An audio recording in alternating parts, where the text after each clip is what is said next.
I was just going to remind exactly, good timing, that the first session, panel keynote session, will be recorded. So you might wonder why, why Cripping the Curriculum and why this event, why this showcase. So as I mentioned, that all of us worked at some point actually together on designing and conducting professional developments for faculty around disability, ableism, accessibility, and we felt that this step would be kind of next step to look at how we implement some of the things that we learned around disability and accessibility in our classrooms. So we invited you to participate and share with us what and how you do it. I would like to clarify and make clear that we don't claim ownership of the term or authorship of the term Cripping the Curriculum. We just decided to use it as a generally accepted term that refers to incorporating disability and issues around disability into teaching, into curriculum. And that the goal of it is obviously to challenge the idea of disability as negative, as deficit, as undesirable. So today we're really again happy to welcome panelists that will present how they create their curriculum, and we'll see examples across different disciplines coming from different campuses, teaching at community colleges as well as four-year colleges and really different contexts. And we'll see examples of examining cultural representations of disability, incorporating work authored by disabled authors or authors with disabilities. We'll look at how to teach accessibility and support students in designing accessible instructional material, and just ideas of how to challenge ableism, individualized and binary notions of disability. So really we have, great. Deshauna, if I may interrupt you for one second, I'm going to mute all because I had a request because there's a lot of feedback. So then if you are going to speak, just unmute yourself. Thank you. I'm back in business. So just very shortly, we believe that we are here. We met here today because we all share something in common, that we believe that disability is part of human experience. It's part of human diversity, and therefore it belongs to our classrooms, that it should be represented in our teaching, in our curriculum. So today is about just exchanging and the ideas how we go about it. Thank you very much.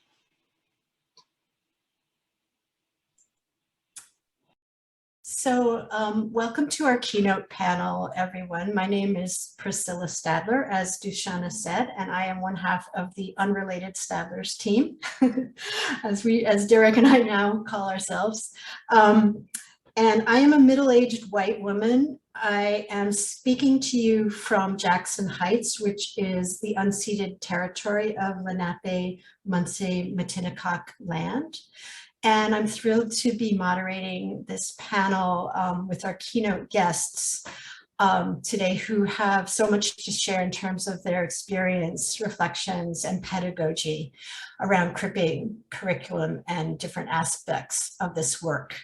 I'm going to read to you each of their bios, and so you can get a sense of their background and their work, and then we'll ask them a few questions. So Dr. Priya Lalvani is Professor of Disability Studies and Coordinator for Graduate Programs in Inclusive Education at Montclair State University. She holds a PhD in developmental psychology from the Graduate Center, CUNY. Her research examines socio-political contexts which frame the lived experiences of individuals with disabilities and their families. She is co-author of the book, Undoing Ableism, Teaching About Disability in K-12 Classrooms, and the editor of Constructing the Mother, Narratives of Disability, Motherhood, and the Politics of Normal. Dr. Jan Valle is a professor of disability studies and inclusive education at the City College of New York, where she teaches graduate courses in childhood education, educational theater, and STEM. Her research is focused on inclusive schooling and the politics of difference. She is co-author with David Conner of Rethinking Disability, a disability studies approach to inclusive practices, co-editor of Practicing Disability Studies in Education, Acting Towards Social Change, and author of What Mothers Say About Special Education from the 1960s to the Present. David Conner, EDD, is Professor Emeritus, Hunter College, Learning Disabilities Program, and the Graduate Center, Urban Education Program, CUNY. David is the author, editor of numerous articles, chapters, and books, including Crit, Disability Studies and Critical Race Theory in Education, 2016, co-edited with Beth Ferry and Subini Anama, and Contemplating Disability in Schools and Society, A Life in Education, 2018. He also writes fiction and has published a trilogy of short stories titled Just Keep Breathing, Tales of Love and Loss in New York City. And Dr. Dushana Podluka is an associate professor at LaGuardia Community College, CUNY. She received her PhD in developmental psychology at the Graduate Center, CUNY.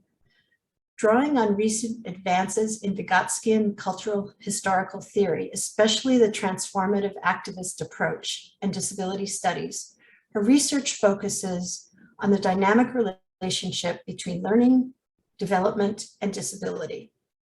She founded and mentors the Disability Research Group at LaGuardia Community College. Excuse me. In 2021, she received the American Educational Research Association Cultural Historical Special Interest Group Early Career Award for her contributions to the field. So, welcome, keynote speakers.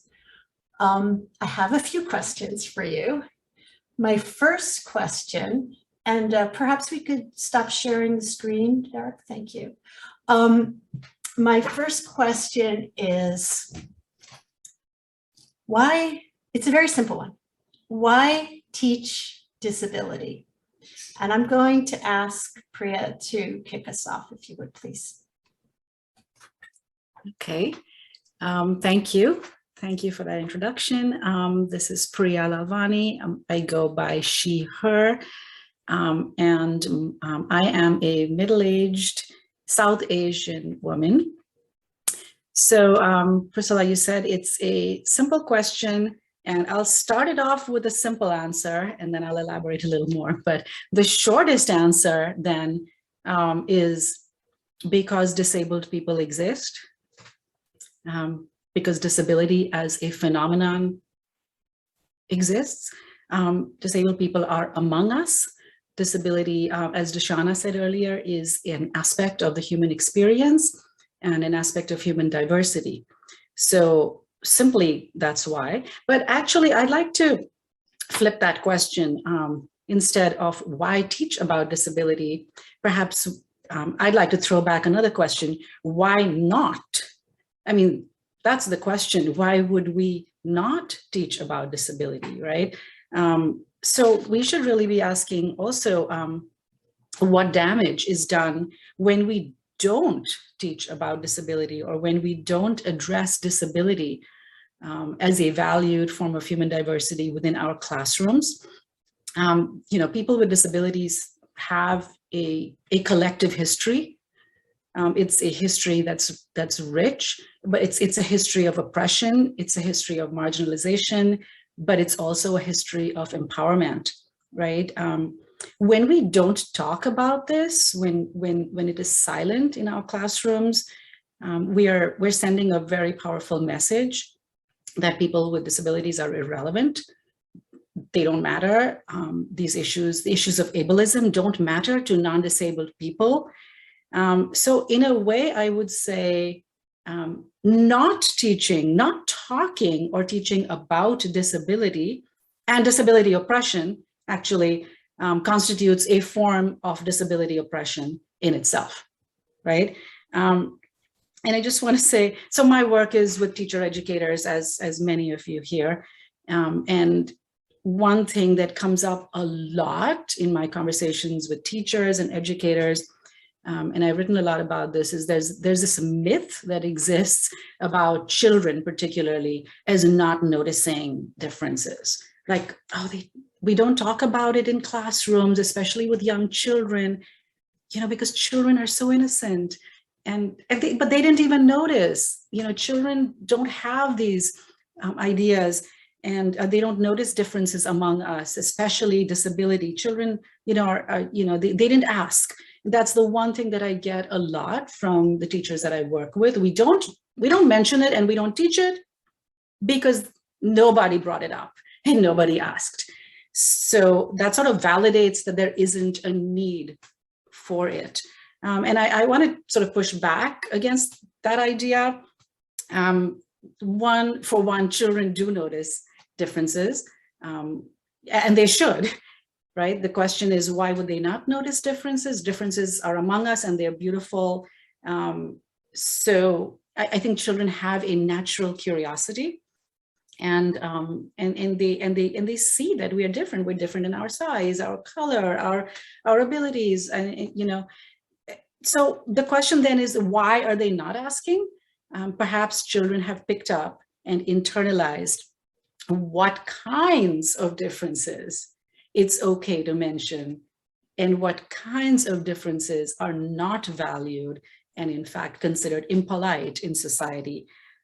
So perhaps they have learned to silence their curiosity about certain kinds of messages, certain kinds of differences, based on the very mixed messages that we're giving them, right? We confuse children a lot. Yeah, definitely. Thank you so much for that answer. I'm going to open it up to see if Jan or David or Dushana would like to chime in on the question, why teach disability? Jan, would you like to go first? I'm sorry? Would you like to go ahead? Are you talking to me? Yep. Sure, I can do that. So I am Jan Valley. I teach at the City College of New York, and I am a white woman of a certain age with dark hair and glasses, and I use the pronouns she, her, hers. So I'll just answer this question focusing on the work of teacher education from that perspective, and why it's important to teach about disability with our across disciplines in teacher ed. So we have a long history of segregating disability on multiple fronts. And in the academy, we have also separated disability into its own category, as if it has no intersection with other disciplines. And so the work I do at City is to try and disrupt that notion, because it is a narrow view of disability. And, to disrupt it is to understand disability as an aspect of diversity, which some of our teachers have not thought about before. So we're all mired in a collective culture, both non-disabled and disabled people, and where general awareness of disability and ableism lags far behind the other isms. So when we teach about disability, which is different from teaching about special education, it requires teacher candidates to confront their own ableism many of them for the first time. I teach this in a variety of programs, which I'll talk about later, but one of them is educational theater. And the students in that class are theater artists whose work is around understanding the human condition. And they are particularly unsettled by recognizing that this has not been a part of their work at all. So there is a, you know, these are deep conversations and meaningful conversations that we have throughout a semester. We also learn about disability from people who have disabilities, who can teach us about how they negotiate this world. So, you know, really the point of teaching this, of course, is my hope that teachers will leave our classroom at the college with skills for allyship and also advocacy for their own students. And I can say I'm so proud because they are doing the work out there, which makes me oh so happy. And also because they work in educational contexts where it's right and natural to understand disability from a deficit point, a problem to fix. I also, as Priya was mentioning, frame disability as a historically oppressed group, which also kind of blows their minds because they've never considered that aspect before. And lastly, to also support what Priya was saying, that there is definitely a huge silence in public education classrooms around disability. There's a lot of talk about special ed. There's too much talk about special ed, but they have no, you know, they don't, it's not spoken about. So what I hear from teachers so much is, I don't know how to talk about disability. So we spend time on that in my course, and working on lots of strategies and giving them practice so that they can, so that they do have the language to do this work in the schools. It's all. Thank you. That's great, Jen. Thank you so much for that. I want to hear from both David and Dushana about this, but I also am aware that our time is getting a little bit tight. So what I'm going to do is plant another question with our panelists and invite David and Dushana to answer either why teach disability or this upcoming question, which is, if you would share with us either what type of cribbing you find to be the most effective, what your students have responded to most or engaged with most, and or what have you found to be the biggest challenges for cribbing the curriculum? And I'm going to invite David and Dushana to answer that first. Anna, would you like to go first? You go, you are a guest.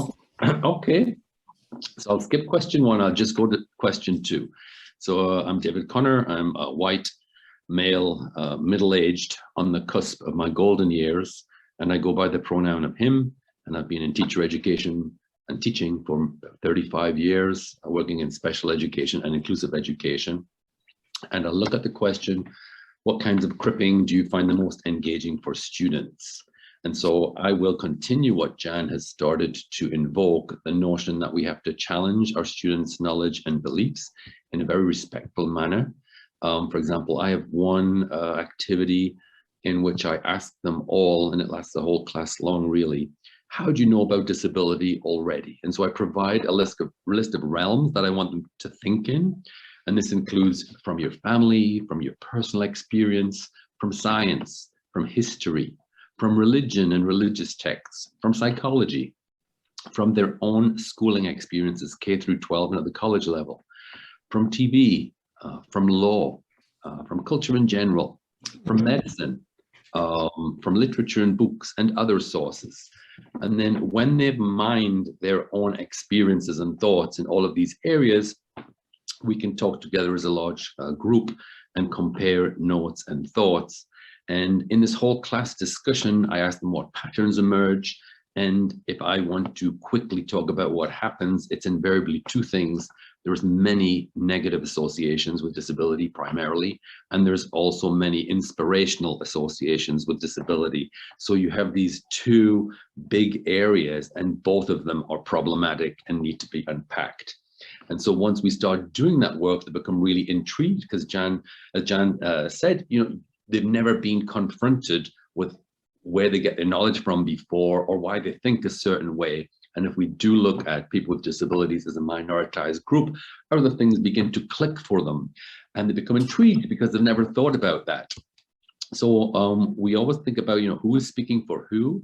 And I try to bring it back to where we directly hear from people with disabilities, because a lot of the knowledge is not from people with disabilities. And we all talk about the problematics of one group speaking for another, like who has written history, or if males were responsible for writing women's history, what would it look like, so on and so forth. And so I want to set up that tension for the entire course as who is framing the knowledge about what we're talking about. And in many cases, what I've found with disability, it's often non-disabled people who are speaking for disabled people and giving out erroneous information. And it can be scholars, it can be doctors, it can be philosophers.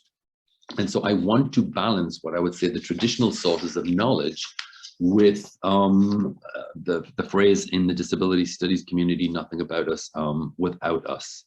And so I'll just look at one quick example and I'll be quiet. And so the other question was, based on your experiences, what kind of cripping are students usually the most responsive to? In general, learning about the social model of disability. They don't know it exists. When they're introduced to it, they sort of get it straight away. It blows their mind. And then they sort of have to think in retrospect in ways that they have been complicit with thinking about many human differences in other people.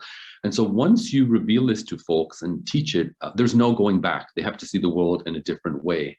And they talk about all the times when they have been, caught up in the limited versions of what of the scripts and the discourses that they're given, and they really unpack them. And we just have great conversations about that. And learning about the disability rights movement, I think that's off many people's agenda, but it's quite fascinating. And another area that they get straight away is the use of language. Because these are the word, pejoratives for disability, crippled economy, retard, schizo, all of these things that are offensive and demeaning that everybody are in everyday language, and how disability seems to be the dustbin, I think as Thomas Shakespeare said, for everybody to just, dump their stuff in. And we talk about it, it shouldn't be that way. What can we do about it? That's me. Thank you, David. That was really helpful. Okay, now we get to hear from our very own Professor Podlaka.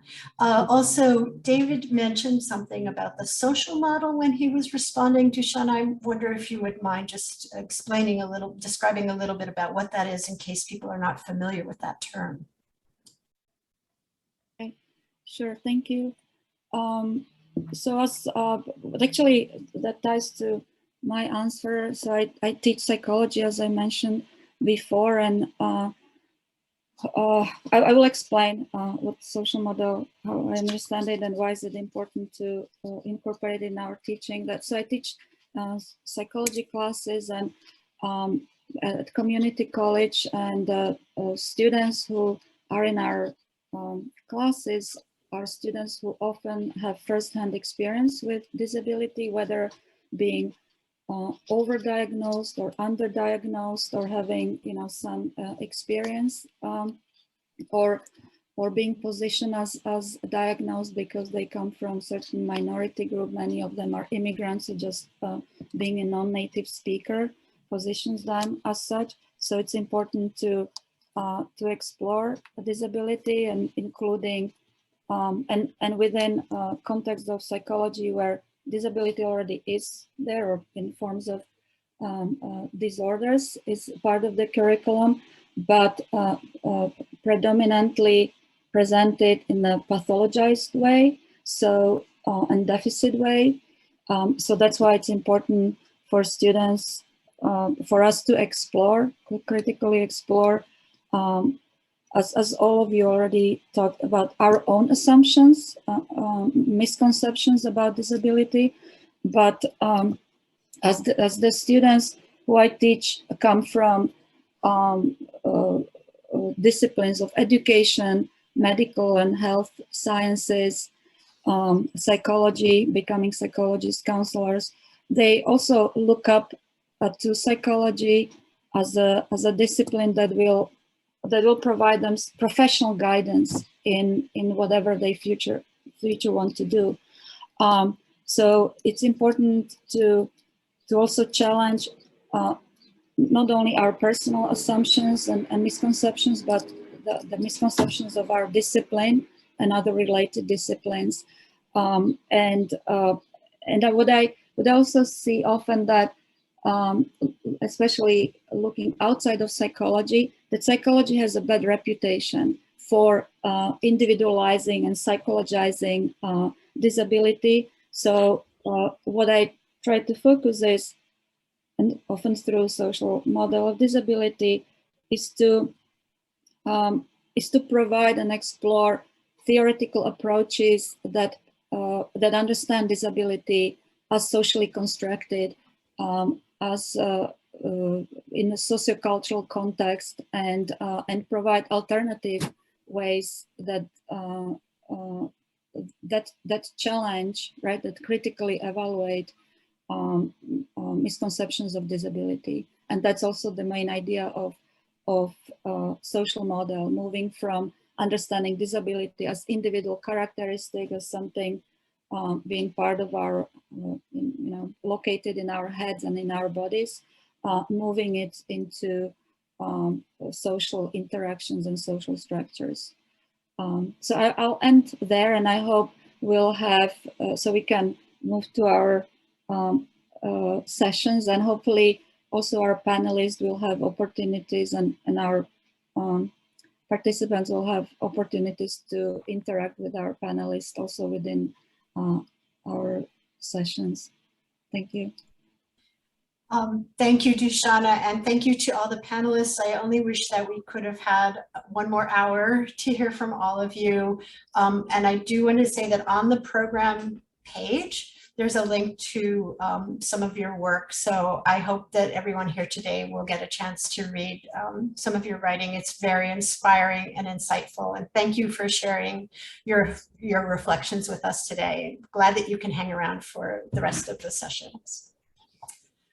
So now we're going to give you the option, everyone, to choose one of two concurrent sessions. And I think that, Derek, if you would, can you put up that slide that will show about the two sessions? And I'll hand it back to you, Dushana.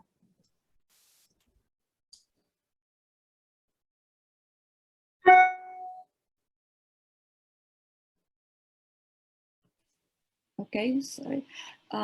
So we'll have now two sessions, and you will have, we'll create two breakout rooms, and you will have a chance to choose which one you want to join. So in the first one, we group them, as you can see, by disciplines. So in the first one, we'll have examples of cripping from English and political science, and in the second, from education.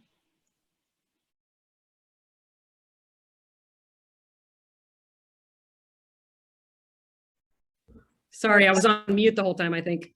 No, we heard part of it, but then the breakout rooms ended. So before you got to the point, which I know was a good point, we didn't get to hear the, and do you want to just say one sentence about what you were going to point to?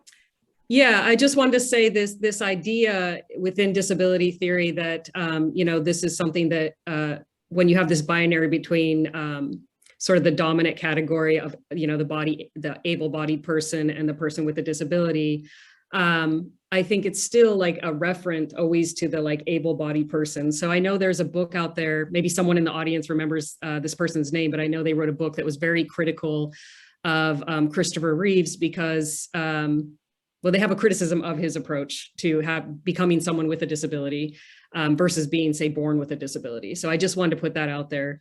The name of the book is escaping me right now, but I know it's really popular. There's also kind of a inspiration porn issue that some members of the disabled community have pointed out to me. So I think it's really important to learn more about that and be aware of it. And I would also encourage folks to read some of the works of our keynote speakers, keynote panelists today who directly address that issue. Okay, Dushana, handing it over to you.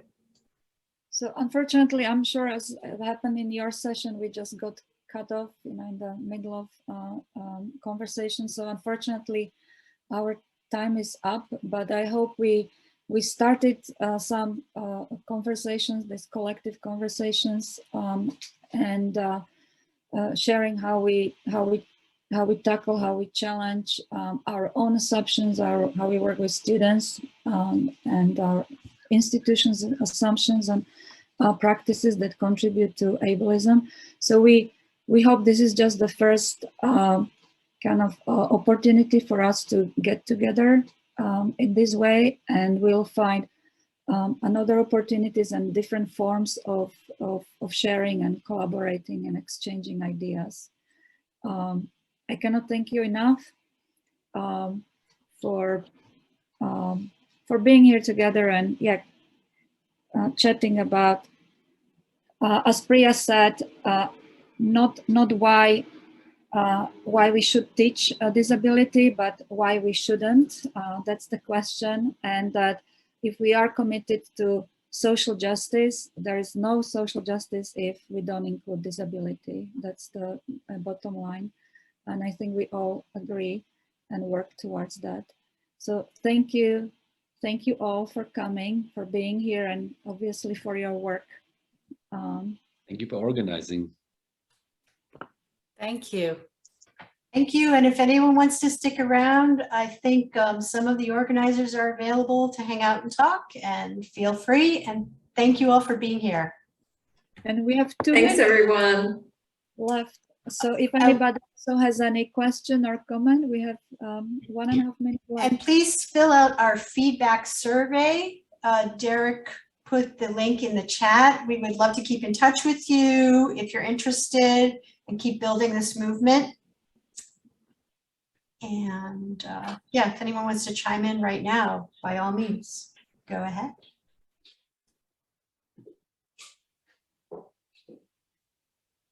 And I am sharing again the link for survey, if you would be so kind to respond, because that's also the opportunity to share your information so we can stay in touch.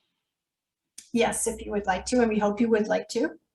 I also just want to say that in addition to working with students, I think we need to think about faculty and staff as part of the disabled community and allies. And it has to be not only an educational learning environment that is welcoming to everybody, but also a work environment that's welcoming to everyone. And yes, we need to do that for ourselves and each other also. Thank you for being here. If it's okay, I just want to ask, I had done quite a bit of organizing a few years ago. I see Jessica here. Jessica also, we collaborated to do quite a bit of organizing to put together this group called the CUNY Disability Scholars. CUNY is such a vast empire. It's sometimes hard for all of us to know that the others exist and to, be in productive conversation with one another. We're often siloed on our own campuses or in our own programs. Sadly, CUNY was not able to fully support and resource that organizing. So we sort of fell back out of touch a bit.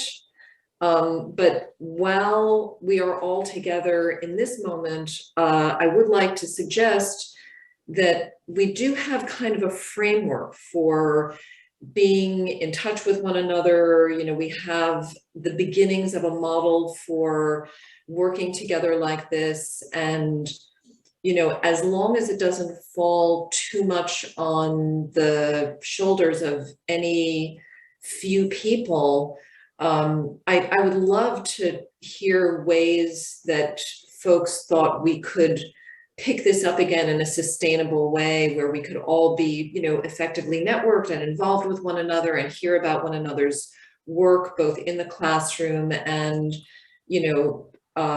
and scholarly work, art projects or, public culture projects.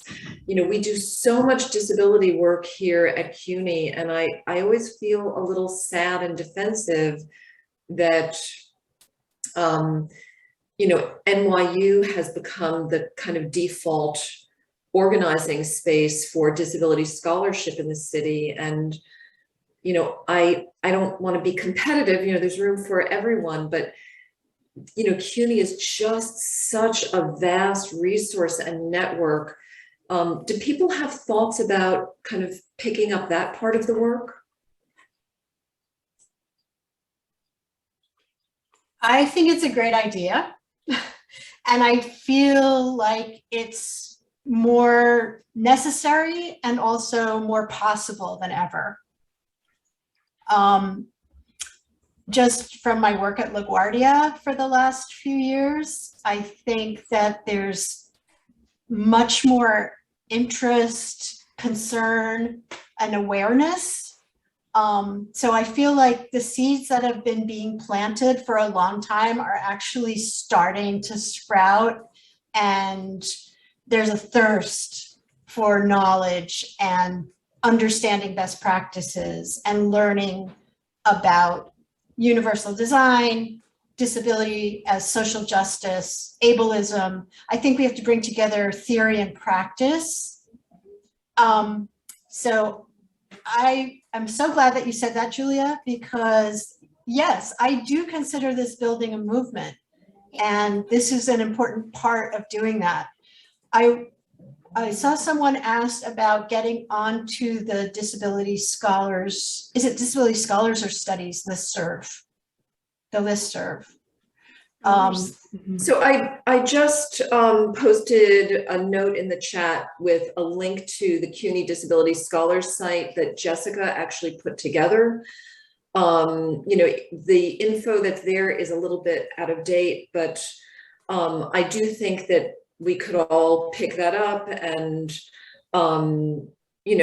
if people are willing to invest in it, I think that it could easily be, reemerge as a way of networking all of us. Yeah, and I'll just add that I helped Julia set this up. This was kind of her brainchild. I don't know how many years ago, 7, 8. I've graduated from CUNY now. I graduated 2 years ago. I'm still involved right now. And I met Dusanna through the Transformative Learning in the Humanities program, which is a 3-year Mellon-funded grant program. I think they're interested in continuing that work. I'm kind of working part-time as helping with digital communications, website stuff. And if you all think that this idea of like cripping the curriculum, disability as like an additional step, like right now they're kind of focused on ungrading, anti-racist pedagogy, pretty much like kind of trying to change the way we teach humanities and think about the structural issues that impact student learning. And so I think if we kind of propose that, they may be open to it, because I think they're kind of haven't had the discussions about what comes next after this 3-year, which the grant cycle will be ending at the end of this upcoming academic year. So if people are interested, get in touch with me. I'll put my email in the chat. I'm still using my Grad Center email, or I guess I can give you my CUNY email now. That sounds great, Jessica. I think we have to address these issues of awareness and learning and solidarity on different, different fronts. And I really want to look for ways where students are like driving this movement. Mm-hmm. I'm just going to keep calling it a movement because that's what it is, to me anyway. I don't know. I don't mean to put anyone on the spot, but I would love to hear from any students that are in this room that wouldn't mind sharing your thoughts on how to organize and move forward. invite you to please share your. I think this is a great idea and a great movement, and just a great thing overall. I wonder, does Jukuni staff gets any training in disability, the disability movement, or how to teach people with certain disabilities? Does the staff get any training at all? I think when there's sometimes the teaching and learning centers organize their own events around accessibility. There's some accessibility training available through the School of Professional Studies. Right now, the central office is doing a Teaching Matters series, and they've done some workshops on accessibility and UDL. I know that they're planning a summer series right now.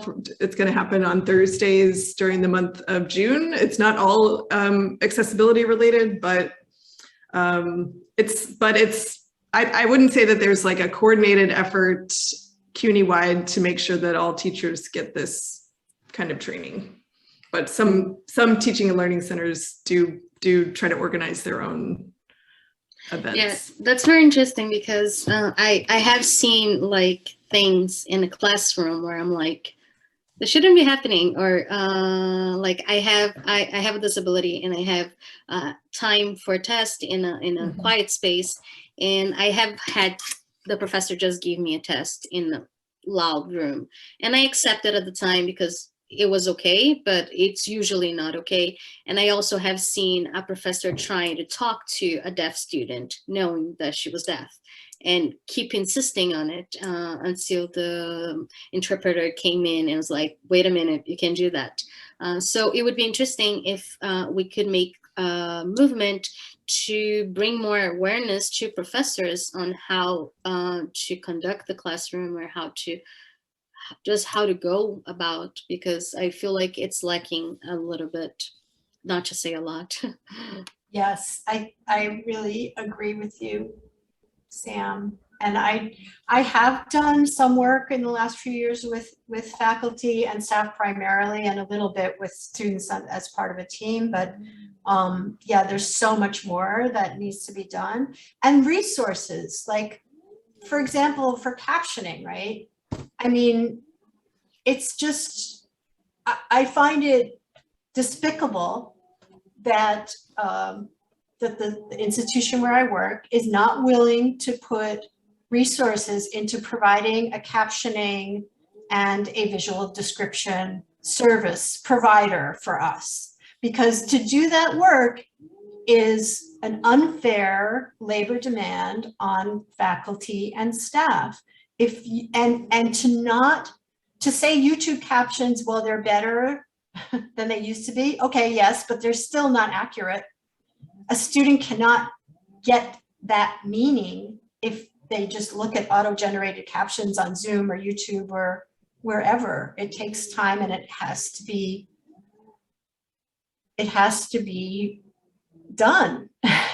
Otherwise, students can't learn, or colleagues can't understand. It might be funny to someone who understands that these, captioning near misses are like plays on words, but it's really wrong. It is not fair to say that's okay.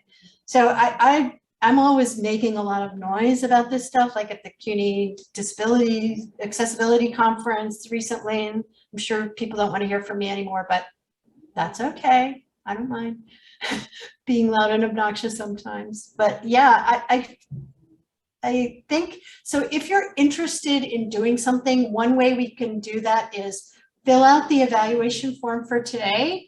And it's really short, and just put your email in there so that we can be in touch with you as we continue to build this movement. And then I think we just need to strategize, like, are there specific demands that we want to make as a group of students, faculty, and staff across CUNY? Maybe so, but what are those going to be, and that kind of thing. Thank you, Sam. Nicole, you had your hand raised. Well, I wanted to thank Sam for sharing, those terrible experiences. And I'm sorry that they happened, but I guess I'm also curious to hear from all CUNY folks about the Office for Students with Disability. I might be getting the name wrong. So I'm asking about the question of accessibility and how great that office works for helping students and how students figure out that those resources are available versus just making the classroom accessible as a universal model. I'm just curious about people's experiences or thoughts about that.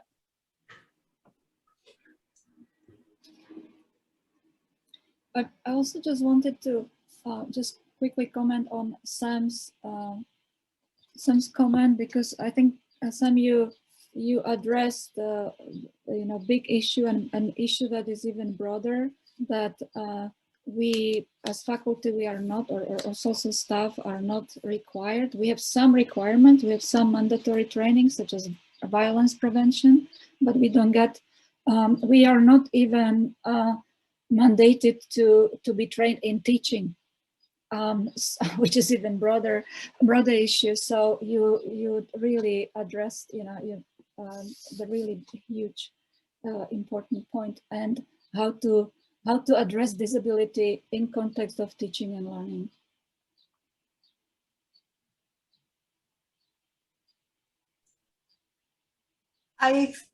Nicole, I'm really glad that you raised the issue about the process and sort of the communication around disability for students and educators. And I think it's really important. And I know that there are definitely a range of concerns, including disclosure and the autonomy and privacy of students. And I don't know if Johnny, I see that Johnny Nelson, the director of our Office for Accessibility at LaGuardia, hi Johnny, is here. I don't know if he would like to chime in, but if you would, I'd like to invite him to. And also, William Medina, welcome. Would you like to share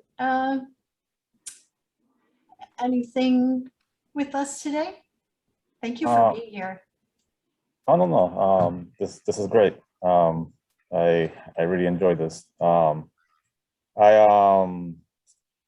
not sure if everybody's aware, but I'm working from the central office. I'm the assistant technology specialist for CIS, and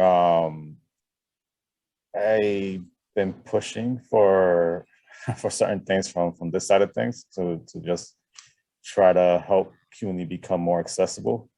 I am getting support, but things that I'm thinking of are kind of large. So I don't want to put it out in the open publicly at the moment, but just wanted to let you know that I'm here to support the movement however I can. Everybody could feel free to reach out to me, especially if it's something related to accessibility issues on the tech side. Feel free to reach out to me, and I'll try to help however I can on this end. That's great. Thank you so much, William. Yep. You will be hearing from some of us for sure. That's fine. That's what I'm here for. Okay. Johnny, hi. Hello. I was listening to all of this and shaking my head in agreement with everyone. First of all, I have to congratulate you guys for this wonderful, well overdue program. This is an event I think we need to do more of, to involve more faculty, because it's hard sometimes in my position, because I advocate for students more for their accessibility, to tell faculty, well, do this, do that. And these are grown adults who don't want to hear from somebody else. How they're not doing something properly, or how they should kind of fine tune this or that. It's very hard to tell someone who value their PhD that, yeah, well, you need to can you do this a little? And they kind of really feel a little offended by that. So Samantha, your experience is not unlikely, it's not unusual. it's more the norm than it is, sadly, it's more the norm than it is an abnormality. So there is a lot of education that needs to happen. And it's not only at your campus, it's on all the campuses. Ableism is rampant, and people hide behind a lot to push their ableism. Some people will even use, oh, well, I have a cousin, I have a nephew, and they do everything without understanding disabilities is individual. It's not a collective.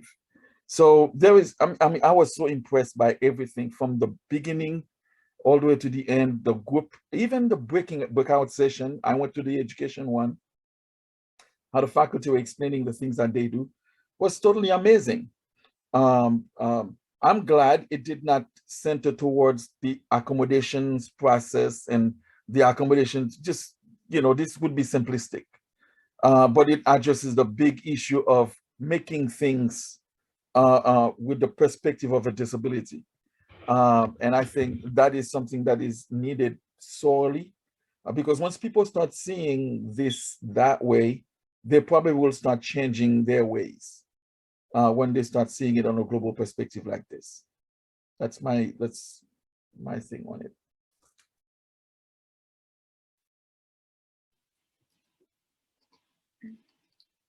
Oh, and by the way, when it comes to educating faculty, I mean, I've been in my position for probably 25 years now, and we used to have an opening sessions to have things to teach people, you know, disability etiquette and stuff like that, or universal design and things. People sign, you know, they come. We usually have the same 8, 9, or 10 people every year. The same 8, 9, or 10 people, nobody else. And one of my friends at the school, we used to be saying, okay, well, we have our own little choir, and that's it, and nobody else. But I'm glad now things are branching out. Dushana step up, and Priscilla, you know, she's a shiro, and she's really pushing it out, and I am so elated by that. Thank you, Johnny. Hi, I'm Maria. I'm one of Dr. Shippen's political science students. And I do think that I feel like based on what Johnny is saying a little bit, I think it does have a lot to do with culture. And it's not just on the faculty side, it's something that also we need to raise awareness amongst us students. I happen to be in a classroom with a deaf student, and then I'm also taking American Sign Language, and my professor, he's deaf non-speaking. So within the classroom, well, as I've been learning about the deaf culture, when you're in the room with someone who you know is identified as deaf, you should basically turn off your voice. So even when our professor is in the classroom, our classroom tends to get very rowdy.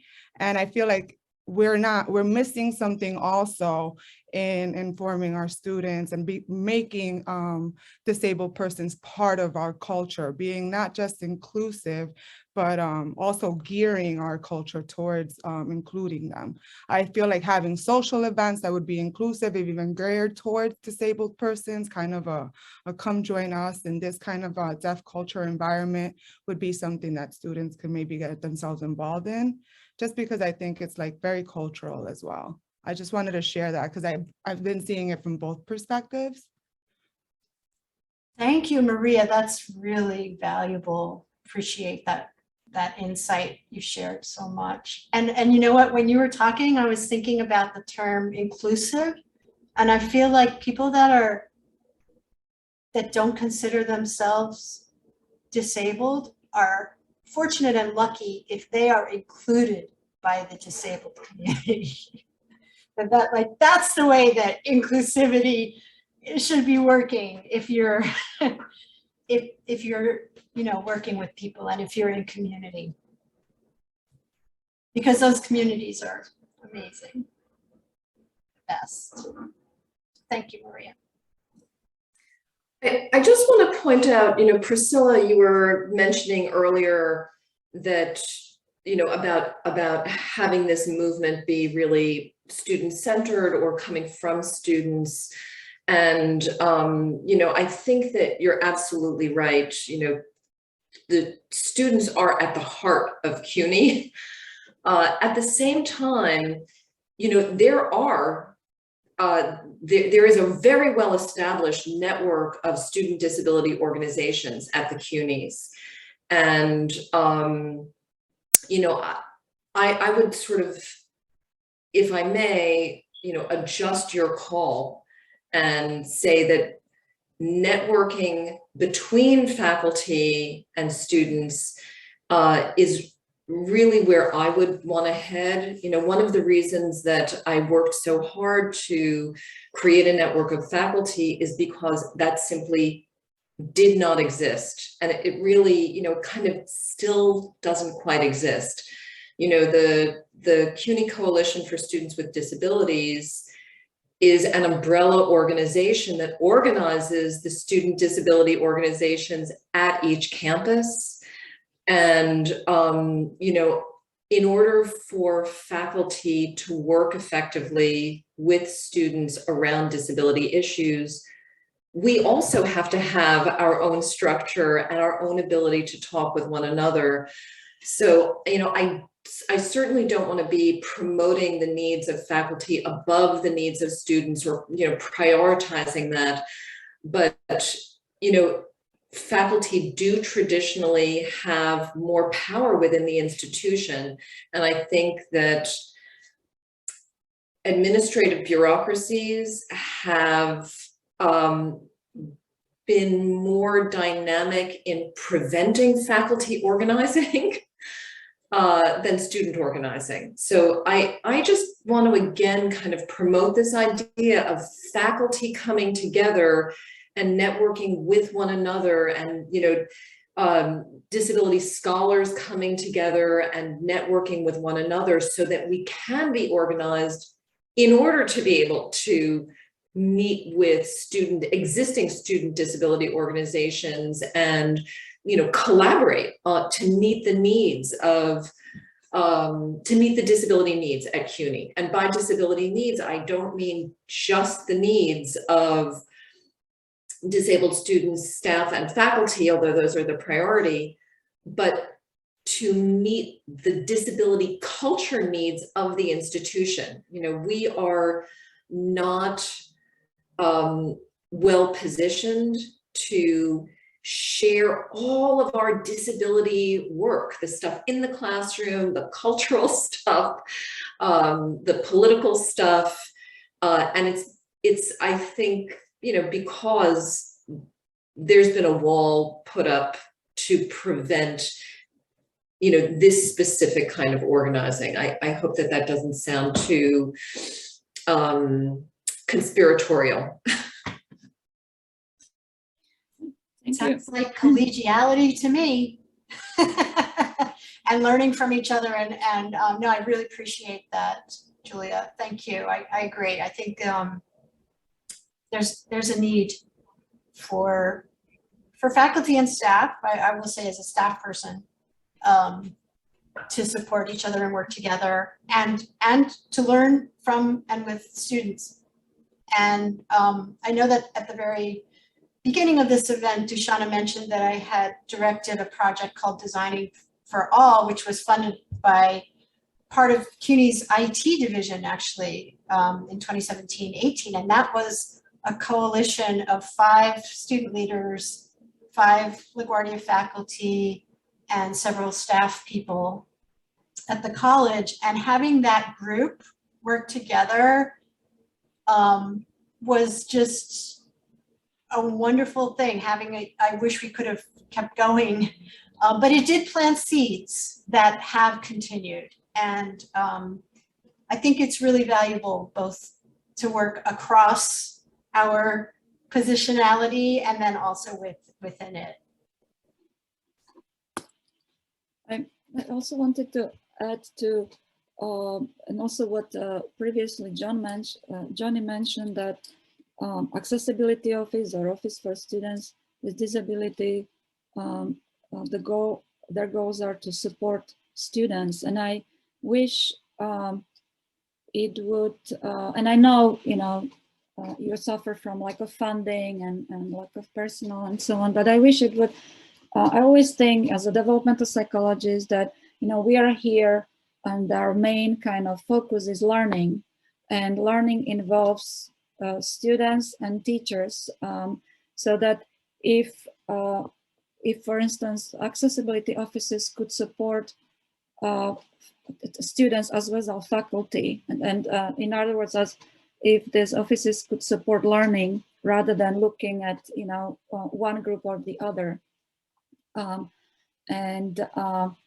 also these movements, whether do we involve students or do we focus on faculty, that if we could keep kind of learning as a center of our attention, and maybe maybe think of how we can bring these together. Because I feel, I am in departmental meetings, I am in the meetings with faculty, and as I hear many unfortunate experiences, as some mentioned, I also hear the interest and needs of faculty, and faculty are calling for support. Again, not just in terms of disability, but support. How to teach and learn, because we are not trained in those areas. So yeah, I just wanted to share that. That's how I like to think about it in terms of trying to address the issues. I think that's a great reminder, Dushana. Thank you so much for saying that. The heart is the learning that we're all doing. I mean, none of us would have stuck around educational settings this long if we didn't value learning or love learning or want to learn, right? So here we are, and I know, for one, I'll speak for myself, I have so much to learn. I feel like there's so much that I don't know, but that's okay, because we are able to learn from each other. And thank you, Dushana. I really appreciate that you added that.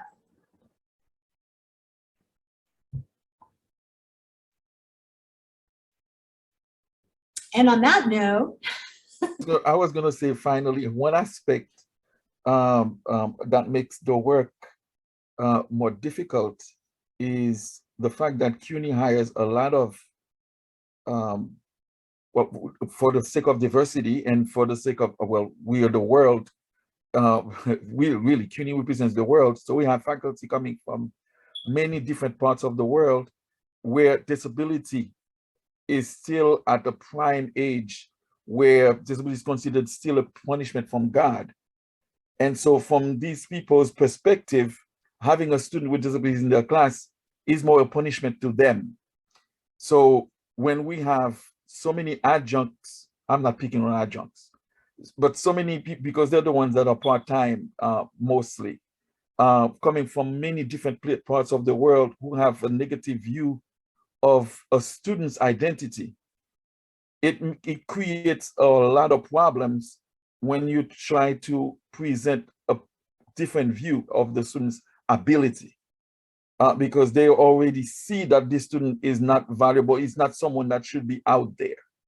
And all of a sudden, oh my God, what happened? They put that in my class. What did I do? And people start really having negative feelings. So there is a lot of education and awareness that needs to happen.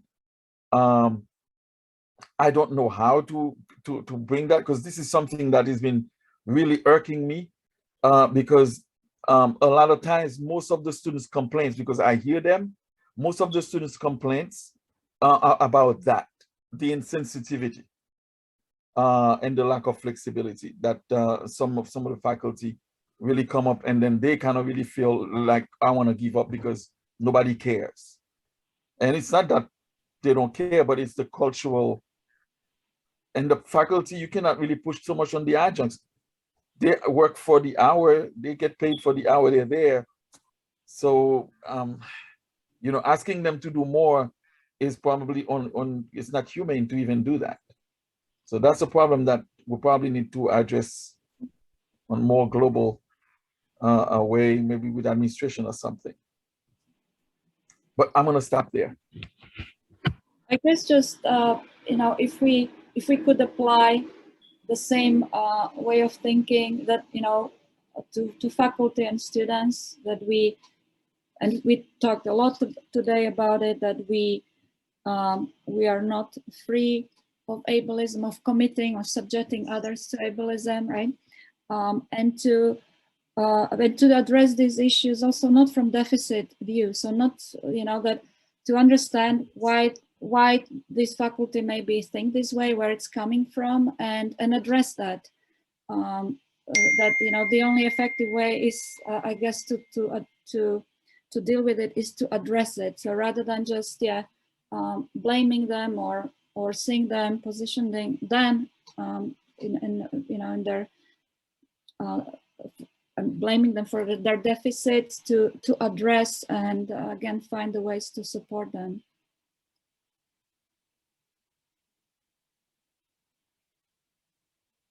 But yeah, of course, it's I guess we are missing also other people who represent maybe the forces of our colleges that have the powers, have the executive powers to decide and make you know, changes on the levels when all this could be materialized. Well, since they're not here, we just have to make more noise. Yes. Exactly. And figure out how to do that as effectively as possible. Kristen. Okay. Any last thoughts before we wrap up this wonderful Friday the 13th event, our lucky day?